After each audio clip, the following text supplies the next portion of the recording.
The quarterfinals have concluded and the semifinals are set to start with the final 4 teams at the World Cup. So let's talk about it.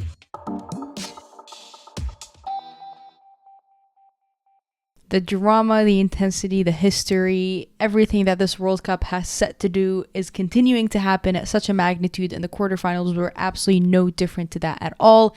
Extra time, late game winners, penalties, penalty shootouts. I mean, just the quarterfinals were really, really good. And it's almost like you thought the round of 16 couldn't get beaten. The quarterfinals proved different, and I think the semifinals will also continue to do just that. Our final 4 teams are set to be Spain and Sweden, who will face against each other, as well as Australia and England.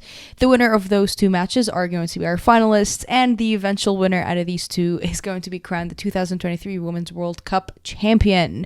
One of those teams is definitely going to make a debut at a World Cup final. Sweden is the only previous finalist from this final 4 after the Netherlands got knocked out. Norway, Brazil, Germany, as well as the US, obviously. Shall Spain win over Sweden, then it will definitely be a fresh face at the finals. But let's break down how those quarterfinals went and what we do expect to see in the semifinals. Well, we have to start off with obviously France versus Australia, because oh my god, this game was at 3 a.m. kickoff for me here, and in some ways I was like, should I wake up for it? Should I not wake up for it? And I definitely do not regret waking up for it and losing a few hours of sleep, because my god, did it deliver. That penalty shootout will go down in the history books for various reasons, one of which is that this was the longest Women's World Cup penalty shootout, so that's for one. But for 2, this was the first time that Australia has ever made it into a Final 4 at a World Cup, men's or women's. France will definitely be beating themselves up here. Their group wasn't necessarily the easiest. They obviously beat Brazil, and that was kind of the biggest 3 points that they were able to carry on. That was a lot of momentum for them. They went on. They faced, obviously, the likes of Morocco in the round of 16. It was a fairly easy game for them. Their attack was flowing quite nicely. Their back looked nice and calm. The midfield, again, you saw another Hervé Renard midfield. That's exactly how he likes to play, and I really do enjoy how fast he's already gotten his pair of eyes and the way he wants his team to play, already playing like such. Unfortunately for them, they were matched with the hosts, who have an extra fire in their belly. They're coming off with so much momentum, and I think that game that they had against Canada really set the tone for what was going to be an incredible run that they've already been on and will probably continue to be on this World Cup. France had their own chances at the start of the game, especially in the opening 15 minutes. There was some nervy defending and just overall nervy play from Australia. Diani came close a few times, but just not really able to finish it. Afterwards, the pendulum was kind of swinging, and some incredibly bright chances from Mary Fowler, and obviously that line clearance by Almeida blocking that open goal from Mary Fowler's shot. But this is a player that I said is going to grow into the competition, and in some ways maybe the Sam Kerr injury for her was a blessing in disguise, because she's gotten that chance to step up and she's gotten that chance to really fill up to her potential. And for as young as she is and for the talent that she's already showing, there's absolutely there's no doubt that she's not going to go on to continue becoming possibly the new Sam Kerr of Australia. The fact that unfortunately she doesn't get as much game time really at all, or any starts even at Manchester City, is quite unlucky. I think Gareth Taylor does have a big task and an expectation to know how to grow her and keep her involved. Yes, Bunny Shaw has been absolutely brutal for them up top, 100%, but when you've got a young talent like Mary Fowler, you're very, very lucky and one of the luckiest in WSL to have her. But I don't think a player like her is going to continue being happy sitting on the pitch, nor will her management or the fans around her. They want to see Mary Fowler, and absolutely she's gained a lot of fans. So Mary Fowler, she's had an incredible game, and I'm just so happy to continue seeing her grow into the competition, like I mentioned. Haley Rasso kept a little bit more quiet than the last few games. The French fullbacks did really, really well. For me, this was going to be a matchup between Australia's wingers and France's fullbacks, and it kind of did plan out to be just like that. Most of the interceptions were happening down there. Australia were going with a lot of long balls, but overall it was a pretty equal game. Again, the pendulum was swinging. As the game went on, the intensity slightly went down a little bit. You were getting to see a little bit more tired legs. That's kind of how the game usually goes when you're going 120 minutes and it's a deadlock. Nobody's able to finish and clinically put the ball at the back of the net. The more it went on, the more it looked like we were going to go to penalties. Before you even know it, we're on to penalties. France pulled the classic goalie substitute for the penalties, who I actually think, even though they lost it, she did have a pretty good penalty shootout. Saved 2, came close very few times. It's almost like maybe if she had a little bit longer of a warm-up, she could have made them. Things you can only speculate about. But my God, the character that Australia showed, especially Vine, who came in for her World Cup debut to take that shot and took that final shot to win it for Australia, is something that the Australians will... You could just see from the fans, the Tony Gustafsson crying afterwards, the players. It was a historical moment, however else you word it. Mackenzie Arnold, a masterclass that will undoubtedly be studied. I mean, she was in tears after the game, during the press conferences afterwards. You can just tell the emotion on her face, because what she has done for the team and for the nation and for the fans right there in the span of, maybe like 10, 12 minutes during those penalties is something that will literally inspire... I don't know what the population of Australia is, but definitely a few 100,000. The double save of Kenza Dolly, obviously Dolly took hers, it was saved by Arnold. Apparently looked like Arnold was off her line, took it again, Arnold saved it again. Like, can you just imagine the pressure she's under there, and the amount of mind games her and Dolly were playing? Obviously her and Dolly were teammates at West Ham prior to Dolly making a move to Aston Villa, so she definitely knew her, and she definitely knew a few penalty shootouts that Dolly has taken. But this was a statement win for Australia. They continue to build off that momentum. They continue to get fueled by that home support. And they're going to go and face England now. And if you remember a few things, the Aussies did beat England. They broke their 30-game streak under Serena Wiegman. They will be taking a lot of positives from that. Obviously, different time from when that happened. And this is going to be a World Cup. But if anything, the Australians have a bigger advantage with the fact that they have the home crowd this time.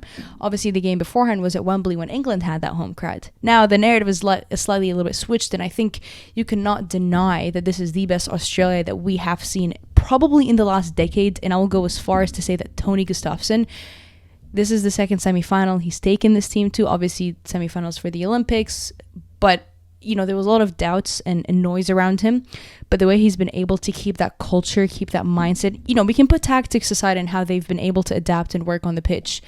That mentality and that culture that team has is insane. Like, it's a will to never die. They continue going at it. That penalty shootout was pressure that not many players can endure, and not many goalkeepers can put what Mackenzie Arnold did. And the Australians just did that against France. Like, that is one hell of a team to beat. There's a lot of conversations of like, Hervé Renard underachieved with the French, but I don't think so. I think, first of all, the Korean Diacre sacking was the best thing that's ever happened to this French women's national team, probably in the last 10 years. Came a few years too late, and it's unfortunate that it took protests and players to step down from the international duty to be able to, for the federation to finally be like, yeah, we need to sack her. But I think Hervé Renard has already done more with a squad that's heavily injured, and even during this World Cup campaign, he's had a few players that were ruled out during the campaign. A very talented squad, and he's already done quite well with them. And I just want you to remember the fact that he literally had only one international window with the squad before going to the World Cup. Like, it had only been probably 2 or 3 months that he had with the squad. He's already changed so much, and I think Olympics at home is going to be something that they will make a very deep run. So expectations-wise, they probably hit what I expected them to do. I think anything further than a quarterfinal for me was going to be immense. But this is not a bad start. It's a bright start. It's a good start. And, I think we are going to see a very bright French team. And hopefully Kitoto is back for the Olympics. Definitely will be. Shall no injury occur. That then is going to be a team that people will be surprised by. And expectations need to be raised, because I think what we've seen so far, again, is very bright. Moving on to another win that I also thought was a statement win was Sweden's win over Japan. Ultimately, nobody's been able to do what Sweden did against Japan, and you have to give them a lot of praise. What teams have tried to do in terms of defending Japan was play a 5 in the back to maintain their runners and maintain their attackers. What Sweden did was a different approach in terms of actually maintaining Japan's midfield before they even got to the attack. That is a very risky play and almost like a high risk, high reward. And if this wasn't the highest reward of all, I don't know what could be. They played that 4-2-3-1, had a lot of pressure and a lot of duties given to those double pivots. And actually those double pivots were working together rather than one of them dropping and making a 5 in the back line, which is what Norway did.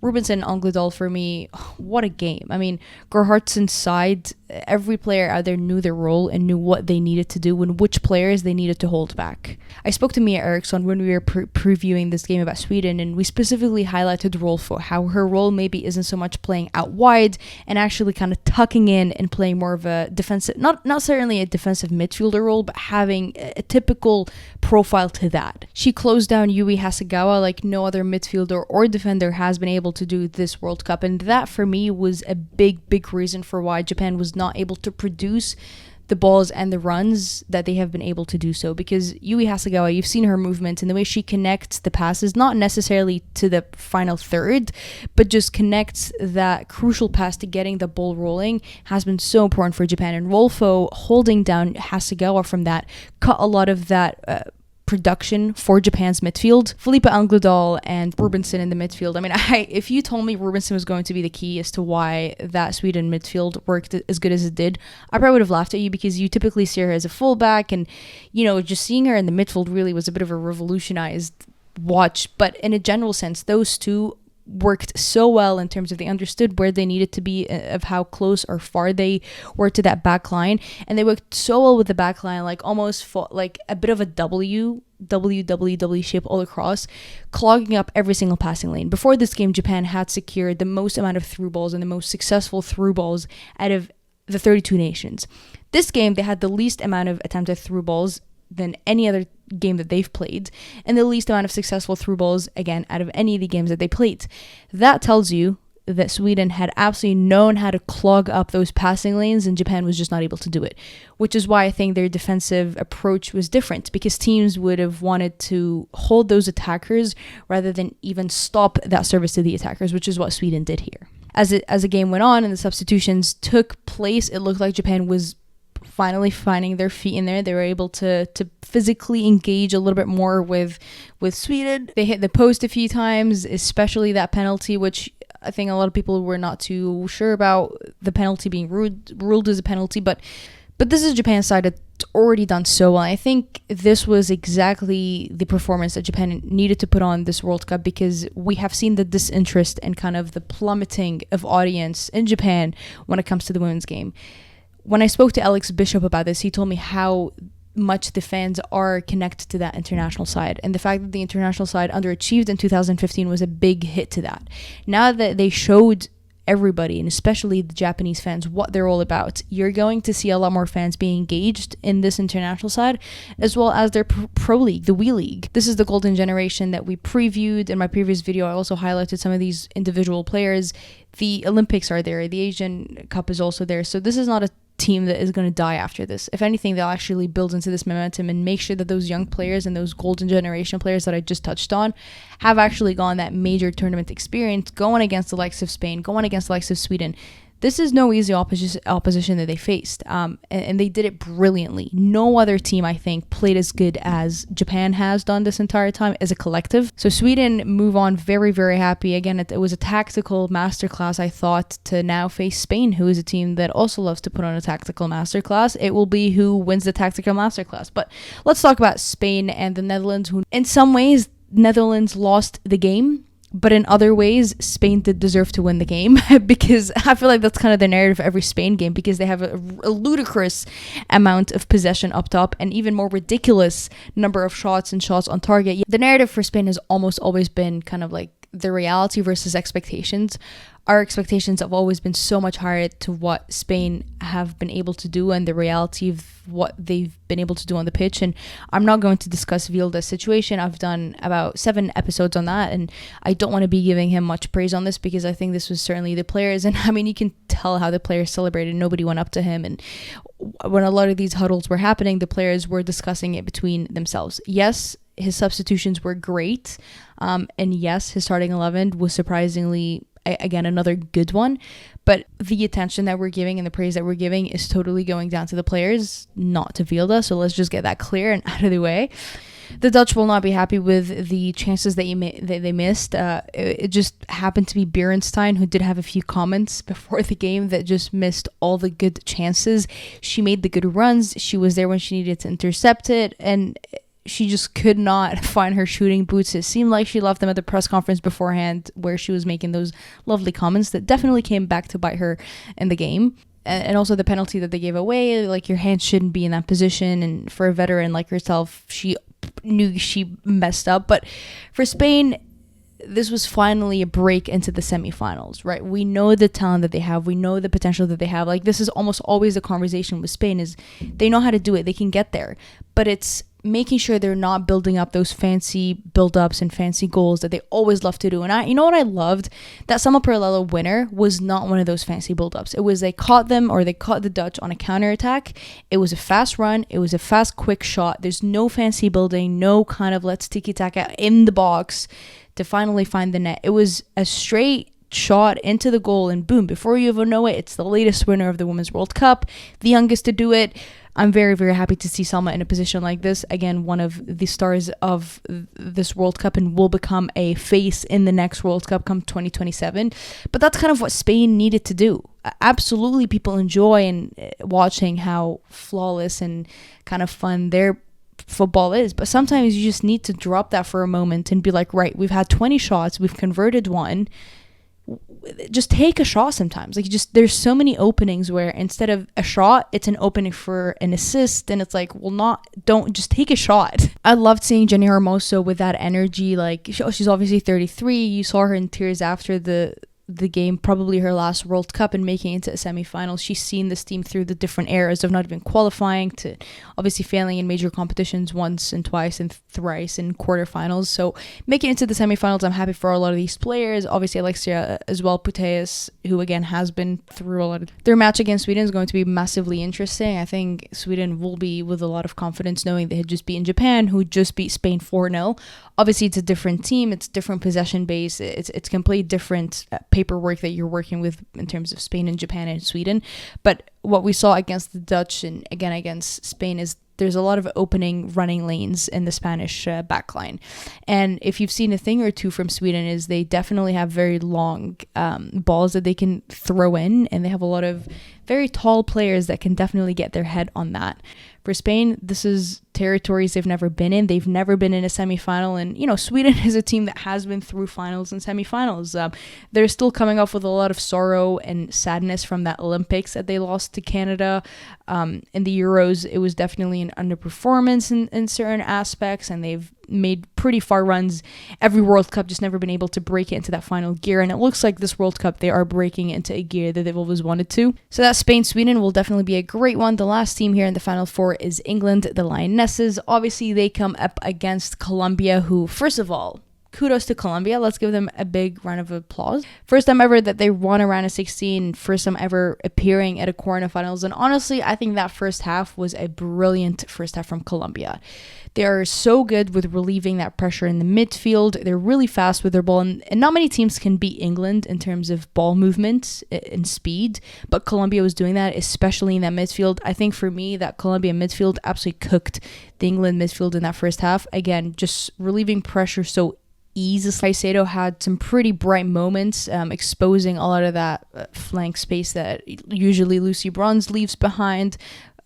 Nice fun matchups between her and Jess Carter. Sometimes she got the best of Jess Carter, sometimes vice versa. It was a good, I think, balanced matchup between those two. For as good as the goalkeeping has been this competition, it was quite interesting to see that both of those goals in the first half were down to goalkeeping errors. Mary Earp's way off her line, like way off position where she needs to be, gets chipped, like her biggest nightmare if you know a few of these goals that's been conceded by her.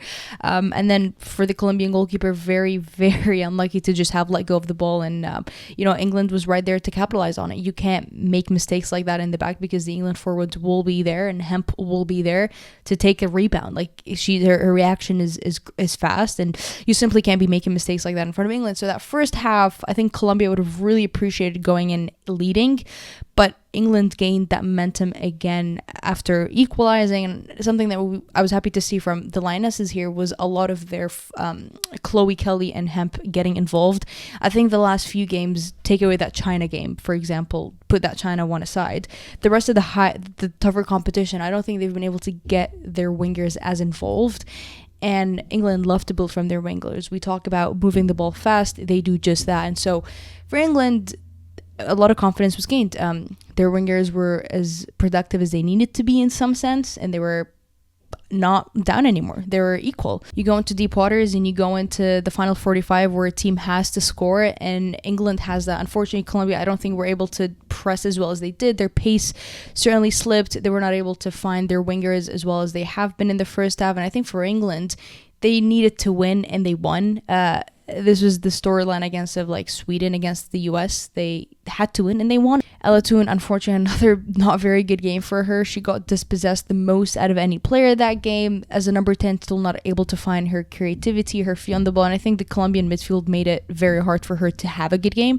But in general sense, she was not being as creative as they needed to be. I think Russo looked bright, and Russo's game, again, kind of developing from being a deeper number 9 to more of like an Ella White number 9 in that England setup, looked good. She got that player of the match. But for Ella Toon, questions to still address, given that Lauren James is not going to be in the semifinal due to her red card. That number 10 role, shall it come to the last moment of being creative and England doesn't have it, they will be quite upset to do that. Been a little bit critical of their front line and midfield, but I think their back line has been very, very good, and it could be the final edge that could actually win it for them, shall they go into the final.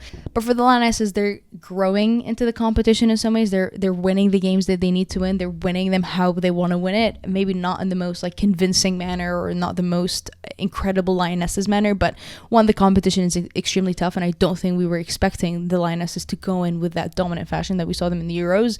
They don't have that home crowd, so it'll be really interesting to see how they actually deal with the Aussies who have the home crowd. That Australia-England game is going to be such a good one. It's definitely going to be a packed out crowd. The crowd will definitely not die down for a second. I feel like that game will be somewhat decided on the wings. Lucy Bronze and Rachel Daly love to push pretty high. I'm not sure if you can commit that much against Australia, given the work that we've already seen between Kathleen Ford and Rasso and Ellie Carpenter on the other end. They love to build from the flanks. They love to overlap. They're strong. They know how to work with each other. Lucy Bronze and Rachel Daly can be caught that far apart. And if that's the case, then I feel like Australia can definitely make it into the final here, which will be some scenes, I'll tell you what.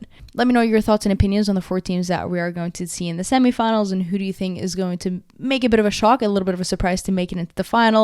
Would love to know your opinions on how you thought the quarterfinals overall went. And as always, to stay updated and to continue enjoying the beautiful game, make sure you subscribe to me here on YouTube and follow me on Twitter. And I will see you later.